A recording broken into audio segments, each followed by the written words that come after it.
বন্ধু ছিল মা ফাতেমা ভালোবাসা প্রেম মায়া মমতা ছিল তাদের অনুপ্রেরণা ছিল তাদের অনুপ্রেরণা এক ইহুদি নারী ছিল যার বন্ধু ছিল মা ফাতেমা ভালোবাসা প্রেম মায়া মমতা ছিল তাদের অনুপ্রেরণা ছিল তাদের অনুপ্রেরণা একে অপরের চিন্তা ভাবনায় একে অপরের চিন্তা ভাবনায় কথা মায়ারি বন্দনা ভালোবাসা প্রেম মায়া মমতা ছিল তাদের অনুপ্রেরণা ছিল তাদের অনুপ্রেরণা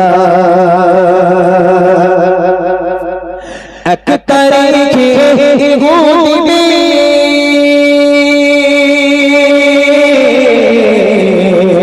এক তারিখে ইহুদি বিয়ে হবে দিন ঠিক হলো মেরে পিতা একে একে সবিও জনের দাওয়াত দিল এক তারিখে ইহুদি বিয়ে হবে দিন ঠিক হলো মেরে পিতা একে একে সবিও জনের দাওয়াত দিল প্রিয় জনের দাওয়াত দিল বিয়ে বলে দাওয়াত দিয়ে এসো বিয়ে বলে দাওয়াত দিয়ে এসো আমার বান্ধবী ফাতেমা না এলে সে আমার বাড়ি বিয়ে আমি করব না বিয়ে আমি করব না এক ইহুদি নারী ছিল যার বন্ধু ছিল মা ফাতেমা ভালোবাসা প্রেম মায়া মমতা ছিল তাদের অনুপ্রেরণা ছিল তাদের অনুপ্রেরণা মেয়েদের জেদ বেশি হয় মেয়ে বলছে আব্বা ফাতেমা হলো আমার বেস্ট ফ্রেন্ড ফাতেমা হলো আমার সবচেয়ে ভালো বন্ধু তুমি সব রাজার মেয়েদের দাওয়াত করেছো ঠিক আছে তবে মনে রেখো আমার বান্ধবী ফাতেমাকে যদি দাওয়াত না দাও এ বিয়ে কিন্তু আমি করব না মেয়েদের জেদ বেশি হয় তো ওই সময় রাজা বলছে তুই রাজার বাড়ি মানুষ হয়েছিস বড় হয়েছিস মা তোর বুদ্ধি জ্ঞান হলো না বলে কেন বলে আমার বাড়িতে সব রাজার মেয়েরা তোর বিয়েতে আসবে আর ওই গরিব ভিখারি ফকিরিনী ফাতেমা যে ফাতেমার একটা পোশাক ময়লা পোশাক ছেঁড়া পোশাক ওই পোশাক পরে যদি আমার রাজপ্রাসাদে আসে তাহলে আমার রাজপ্রাসাদের মান থাকবে কি করে বলিস ওই ফাতেমাকে দাওয়াত দেওয়ার জন্য তখন মেয়ে বলছে আব্বা তুমি রাজা হতে পারো তুমি রাজা হতে পারো তবে আমি তোমার মেয়ে তোমার যদি জেদ থাকে তাহলে মনে করো তোমার থেকে জেদ বেশি আমার যদি আমার বান্ধবী ফাতেমা আমার বিয়েতে না আসে বিয়ে আমি করব না তখন আব্বা জান রেগে গেল রেগে গিয়ে মেয়েকে কি বলছে দেখেন আসবে বড় বড় রাজা বাদশাহ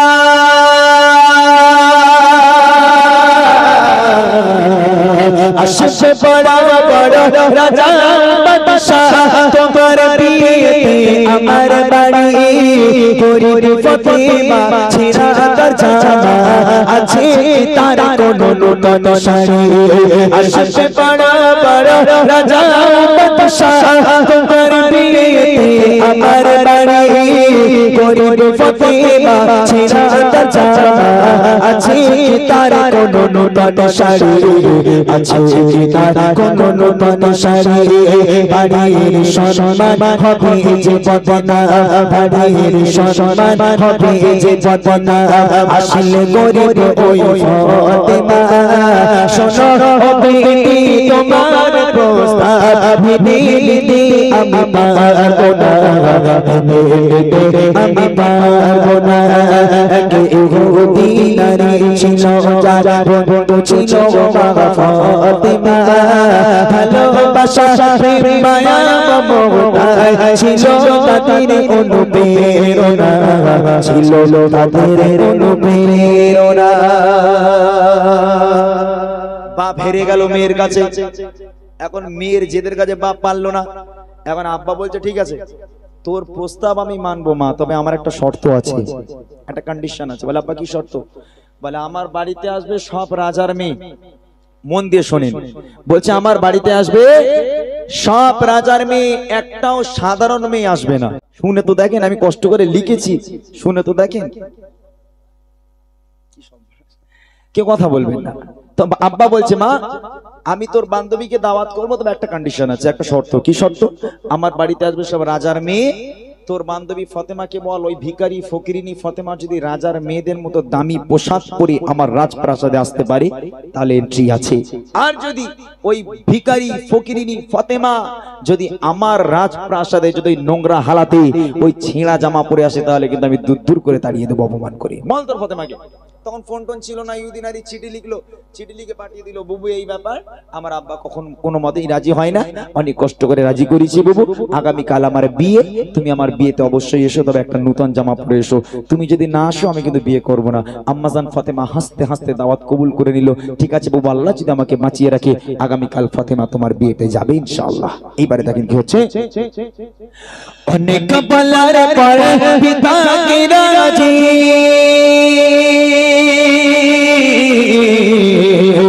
অনেক বলার পর পিতা কি রাজি করে নিল ইহুদি মেয়ে। পিতা বলে বেশ সবই জানো সে আসে দামি পোশাক গায়ে দিয়ে। অনেক বলার পর পিতা কি রাজি করে নিল ইহুদি মেয়ে। পিতা বলে বেশ সবই জানো সে আসে দামি পোশাক গায়ে দিয়ে, আসে দামি পোশাক গায়ে দিয়ে। গরিব বলে আজকে ফতেমা, গরিব বলে আজকে ফতেমা, হাই গো কত লালচনা, সকলের ফের হবে যে সরদার, তাকে তো তোমরা চিনলে না, তাকে তো তোমরা চিনলে না। এক ইহুদি নারী ছিল যার বন্ধু ছিল বাবা ফতেমা, ভালোবাসা প্রেম মায়া মমতা ছিল তাদের অনুপ্রেরণা, ছিল তাদের অনুপ্রেরণা। দাওয়াত কবুল করার পর আম্মাজান ফাতেমা নামাজের পাটি ফেলেছে। নামাজের পাটি ফেলে, খুরশিদ কেটা কথা তাড়ি, নামাজের পাটি ফেলে আজকের সিজদায় চলে গেল ফতেমা। 2 রাকাত নামাজ পড়ে সিজদায় চলে গেল, গিয়ে সিজদায় গিয়ে হাউ হাউ করে কান্না শুরু করেছে। রাত পার হয়ে যায়, আম্মাজান ফাতেমা সিজদা থেকে আর মাথা তোলে না, এত কান্না কেঁদেছে ফতেমা, যায় নামাজটা পুরো ভিজে গেছে, মা ফাতেমা যে পোশাকটা পরেছিল পুরোপুরি ভিজে গেছে। আমার আল্লাহ সহ্য করতে না পেরে জিবরিলকে বলে, জিবরিল তাড়াতাড়ি করে জান্নাতে যাও, একটা জান্নাতি প্যাকেজ তৈরি করো, ওই জান্নাতি প্যাকেজটা দুনিয়ার বুকে আমার নবীর কাছে দিয়ে এসো, নবীকে বলো সে যেন তার বেটির কাছে দিয়ে আসে। জিবরিল সালাম চলে গেল জান্নাতে, একটা জান্নাতি প্যাকেজ তৈরি করা হলো, ফাওরান প্যাকেজটাকে নিয়ে আমার নবীর হাতে দিল, হে নবী আল্লাহ আপনার মেয়ে ফাতেমাকে উপহার করেছে, আপনি দিয়ে আসেন। আমার নবী সব জেনে গেল, বুঝে গেল। ওই রাত্রের বেলা ফাতেমার বাড়ি এসে হাজির। ফাতেমা দরজা খোলো, দরজা খুলে গেল, দরজা খুলে দেখছে আম্মাজান ফাতেমা সিজদায় পড়ে হাউ হাউ করে কাঁদছে। আল্লাহ রাসূল এই পরিস্থিতি থেকে কোনো কথা বললো না, শুধু বলল ফাতেমা। আম্মাজান ফাতেমা এলো, এই প্যাকেজটা তোমার হাতে দিচ্ছি ফাতেমা, তুমি তোমার ঘরে রেখে দাও, আমি আব্বা কালকে সকালে আসবো, কাল কথা হবে। জাস্ট এতটুকু কথা বলে আল্লাহ রাসূল চলে গেল। আম্মাজান ফাতেমা প্যাকেজটাকে নিয়ে এক জায়গায় রেখে দিয়ে দরজা বন্ধ করে আবার সিজদায় গিয়ে হাউ হাউ করে কান্না শুরু করেছে। এইবারে দেখেন কি হচ্ছে। খোদারি মহিমা কেউ তো বোঝে না,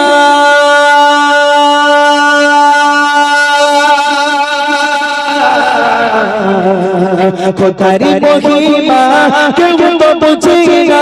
জিবরিল এলো মোর নবীর কাছে, জান্নাত থেকে কিছু সামান দিয়ে গেল মোর নবীর হাতে, দিয়ে গেল মোর নবীর হাতে। ফাতেমা বাড়ি গিয়ে মোর নবী, ফাতেমা বাড়ি গিয়ে মোর নবী বলছে, শোনো ফাতেমা, খোদার উপহার তোমার তরে, কবুল করো এই নসিরানা, কবুল করো এই নসিরানা। ইহুদি নারী ছিল যার বন্ধু ছিল মা ফাতেমা, ভালোবাসা প্রেম মায়া মমতা ছিল তাদের অনুপ্রেরণা, ছিল তাদের অনুপ্রেরণা। সকাল হয়ে গেল, এইবারে বিয়ে বাড়ি যাওয়ার পালা। পোশাক তখনও জোগাড় হয়নি। সারা রাত মা ফাতেমার কাঁদতে কাঁদতে কেটে গেল, পোশাক জোগাড় হলো না। এবার সকাল হয়ে গেছে, এবার তো বিয়ে বাড়ি যেতে হবে, কি করে যাবে? কিন্তু ফাতেমা ওয়াদা করে দিয়েছে, হ্যাঁ বাবা, আল্লাহ যদি বাঁচিয়ে রাখে ফাতেমা তোমার বিয়েতে যাবে। ভোর হয়ে গেল, ফজরের নামাজ পড়ে আল্লাহ রসুল আবার ফাতেমার বাড়ি এসে হাজির। ফাতেমা, দরজা খোলো। দরজা খুলে গেল, দরজা খুলে দেখছে আম্মাজান ফাতেমার সামনে দাঁড়িয়ে আছে, ছলো ছলো নয়ন নিয়ে করুণ দৃষ্টিতে আব্বার দিকে তাকিয়ে আছে। আল্লাহ রসুল বুঝতে পারলো, কিচ্ছু বললো না, শুধু বললো, ফাতেমা, কাল রাত্রে যে প্যাকেজটা দিয়েছিলাম তুমি কি খুলে দেখেছো ওর মধ্যে কি আছে? তখন ফাতেমা বলছে, আব্বা আপনি তো আমাকে খুলতে বলেননি, আপনি বলেছেন ফাতেমা রেখে দাও, আমি রেখে দিয়েছি। কেমন ফাতেমা দেখেন, বলছে, আব্বা আপনি তো আমাকে খুলতে বলেননি, আপনি বলেছেন ফাতেমা রেখে দাও, আমি রেখে দিয়েছি। আর আমার ঘরের মেয়েরা হলি বাবা, বাপ যদি বলে খুকি তোর ঘরে এটা রাখ, রাত্রিবেলা আমি সকালবেলা লোবো, খুব দামি জিনিস আছে, বাপ দিয়ে চলে যেতে যাদের ছিট কিনে দিয়ে ছিঁড়ে খুলে দেখ ওর মধ্যে কি আছে। হ্যাঁ, কিন্তু আম্মাজান ফাতেমা বলছে, আব্বা আপনি তো আমাকে খুলতে বলেননি, বলে নিয়ে এসো। প্যাকেজটাকে নিয়ে আসা হলো। প্যাকেজটা নিয়ে আসার পর আল্লাহ রসুল বলছে, ফাতেমা খোলো। প্যাকেজটাকে ছেঁড়া হলো। ছেঁড়ার পর আম্মাজান ফাতেমা দেখছে আল্লাহ পাক আল্লাহ তাআলা জান্নাত থেকে আম্মাজান ফাতেমার জন্য পৃথিবীর বুকে সবচেয়ে দামি একটা পোশাক আর পৃথিবীর বুকের সবচেয়ে দামি একটা খুশবু আমার আল্লাহ জান্নাত থেকে আম্মাজান ফাতেমাকে উপহার দিয়েছে। একবার জোরে বলে। সারাটা রাত কেঁদেছে ফাতেমা, সারা রাত কেঁদেছে। আল্লাহ পাক রাত্রেবেলা ফাতেমার ঘরে পোশাক পাঠিয়ে দিল। এইবার আম্মাজান খুশিতে বাগে বাগ তাড়াতাড়ি করে গোসল করে ফ্রেশ হয়ে ওই জান্নাতি পোশাক পরেছে, জান্নাতি খুশবু লাগিয়ে আব্বাকে বলছে, আব্বা আপনি আমাকে বিদায় দেন, আমি আমার বান্ধবীর বিয়েতে যাব, আর আমি দেরি করব না। আল্লাহ রাসূল বলছে, ফাতেমা যাচ্ছ যাও, দুটো কথা খেয়াল রাখবে, কোনো পর পুরুষ যেন তোমার চেহারা দেখতে না পায়। যে সমস্ত নারীরা, যে সমস্ত মহিলারা পর পুরুষের সঙ্গে সম্পর্ক ওঠা বসা, ওই সমস্ত নারীরাও যেন তোমার আশেপাশে না আসতে পারে। যাও চলে যাও। বিদায় নিয়ে সালাম কালাম নিয়ে ফাতেমা গুটি গুটি পায়ে চলেছে কোথায়? রাজপ্রাসাদের দিকে। গন্তব্যে পৌঁছে গেল, রাজপ্রাসাদে ফাতেমা পৌঁছে গেল। যখন রাজপ্রাসাদের মেন গেটে আম্মাজান ফাতেমা পাটা রেখেছে, রাখার সাথে সাথে দেখছে সারি সারি লাইন দিয়ে বসে আছে সব রাজার মেয়ে, একটাও সাধারণ মেয়ে নেই। আম্মাজান ফাতেমা এন্ট্রি হয়ে গেল একদম রাজপ্রাসাদে। পা রাখার সাথে সাথে কি হচ্ছে দেখেন। যখন ফাতেমা আসিল সে বাড়ি,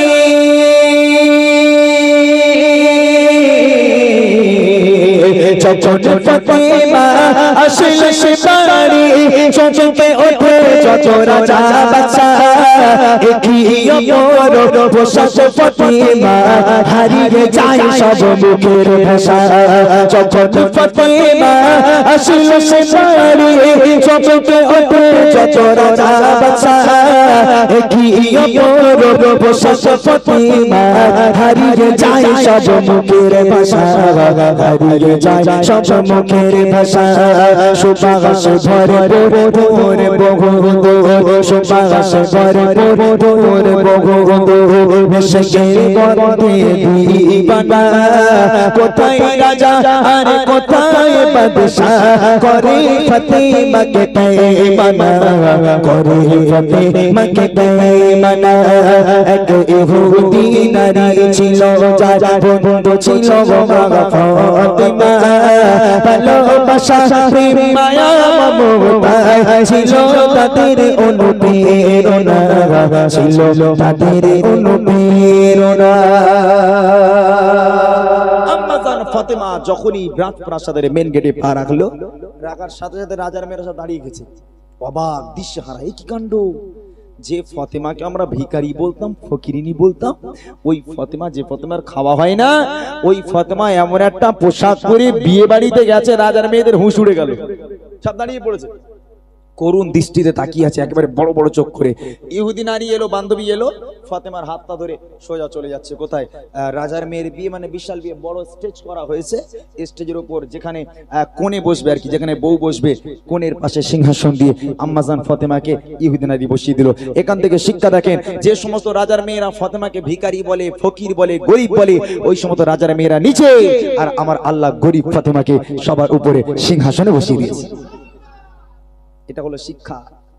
একজন নারী, একজন রাজার মেয়ে ফাতেমার গায়ে টাচ করে বসেছিল, কিছুক্ষণ পরে দেখছে ওই নারীর গায়ে থেকে এত সুন্দর একটা খুশবু বার হচ্ছে, পুরো বিয়ে বাড়িটা মাতোয়ারা হয়ে যায়। এখন রাজার মেয়ে থাকতে না পেরে ফাতেমাকে বলে, বুবু একটা কথা বলবো? বলে বলো। বলে, আচ্ছা বুবু, তুমি যে পোশাকটা পরেছো আর তুমি যে খুশবুটা লাগিয়েছো, একটা বার বলবে বুবু কোন বাজার থেকে কিনেছো? বলে কেন? বলেন না আমার বাপ রাজা আজও পর্যন্ত এত সুন্দর পোশাক আর এত দামি পোশাক আমার বাপ কিনে দিতে পারলো না, আর তুমি গরিব হয়ে কোথা থেকে কিনেছো, একটা বার দোকানে ঠিকানা দাও। আর ফাতেমা বলবে হ্যাঁ মহিষাদল বাজারে চলে যাও বা হলদিয়া বাজারে চলে যাও, পেয়ে যাবে, নাকি বলে? এটা কোনো বাজারের জিনিস নয়, আল্লাহ পাক জান্নাত থেকে আম্মাজান ফাতেমাকে উপহার করেছে। আম্মাজান ফাতেমা মুচকি হাসি দিয়ে বলে এই সুযোগ পেয়েছি তোমাদের সব কটা কাজ কলমা পড়াবো। বুদ্ধিমতী ফাতেমা সঙ্গে সঙ্গে ব্রেন খুলে গেল, কত সুন্দর করে ইহুদি নারীদের রাজার মেয়েদেরকে আম্মাজান ফাতেমা বাজারে যাওয়ার ঠিকানা, কোন পথ দিয়ে বাজারে যেতে হবে, দোকানের মালিককে, দোকানের সেলসম্যানকে কত সুন্দর করে আম্মাজান ফাতেমা ইহুদি নারীদের বোঝাচ্ছে। দেখেন দোকানের মালিক আল্লাহ তাআলা,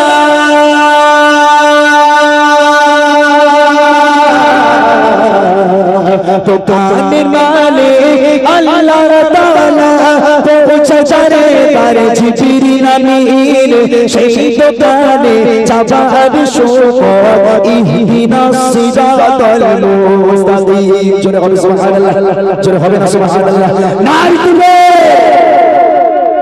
আম্মাজান ফাতেমা বলছে শুধু ইহুদি নারীদের জন্য নয়, আজকের হলদিয়ার নারীদের জন্য আম্মাজান ফাতেমা শিক্ষা দিয়ে গেল যে ইহদিনাস সিরাতাল মুস্তাকিমের পথ ধরে চলে যাও, বাজার পেয়ে যাবে, বাজার হলো জান্নাত, জান্নাতে চলে যাও, দোকান পেয়ে যাবে, যে দোকানের মালিক হলো আমার আল্লাহ, আর আল্লাহকে পেয়ে যাও, এরকম দামি জিনিস তুমি অ্যাভেলেবেল পেয়ে যাবে। আর একবার জোরে হোক।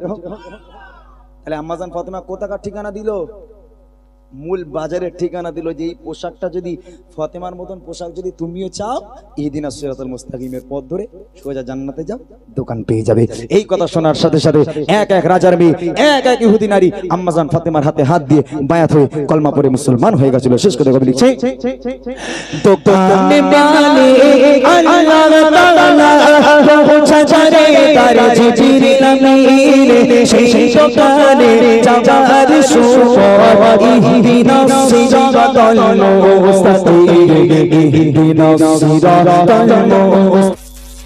শোনো ইমিরান মোনে তার শাহ, শোনো ইমিরান মোনে তার শাহ, ও সোচনে যায় চোখের কোনা, কি একে সব পথে বাহাতে পড়ে নিল যে কলমা, পড়ে নিল যে কলমা। ইহুদি নারী ছিল যারা বন্ধু ছিল ফাতেমা, ভালোবাসা প্রেম মায়া মমতা ছিল তাদের অনুপ্রেরণা, ছিল তাদের অনুপ্রেরণা, ছিল তাদের অনুপ্রেরণা, ছিল তাদের অনুপ্রেরণা।